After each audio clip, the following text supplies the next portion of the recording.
We are going to title this page Leaf Prints, L-E-A-F, Prints, P-R-I-N-T-S. You'll need the date underneath that and the name down at the bottom. Also, let's split our page in half with one line. Leaf prints, date, name, and division.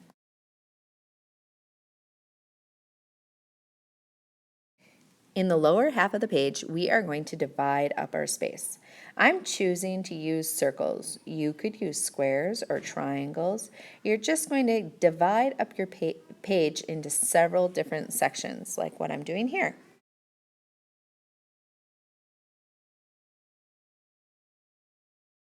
Okay, we're going to take a wet towel, and you're going to have a printing plate that looks like this. It's kind of a rubber printing plate.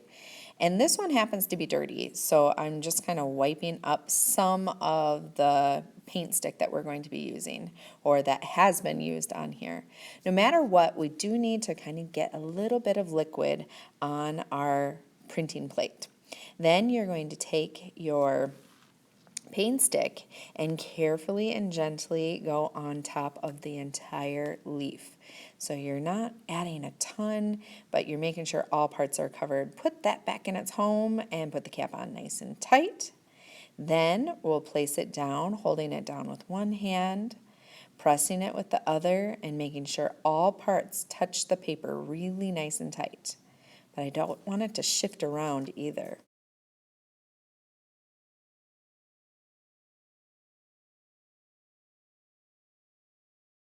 Now around that leaf, you're going to write the word shape and you're going to write the word line.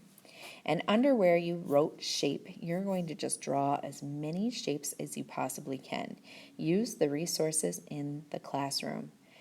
Think about shapes that maybe even aren't up there, or shapes that don't have a name, like freeform.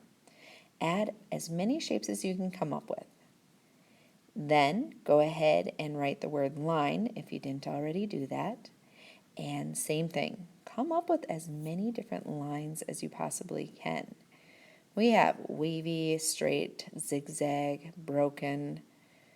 I think there's even some lines that you could design on your own, some created lines. So these are nice and simple ones, but stretch yourself. See what you can come up with.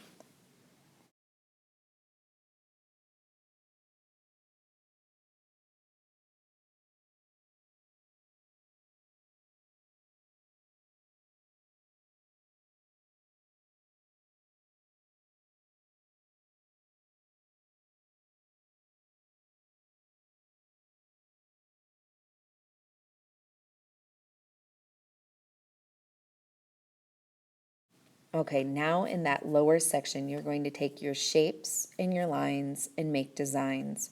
So you're going to come up with different ways to incorporate both shapes and lines and come up with some interesting designs. This is going to take you some time, so don't try to rush through this. Try to make them really interesting and creative.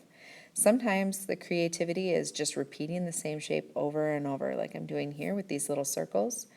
And sometimes it's in combining the two, the shape and the line, to make your design.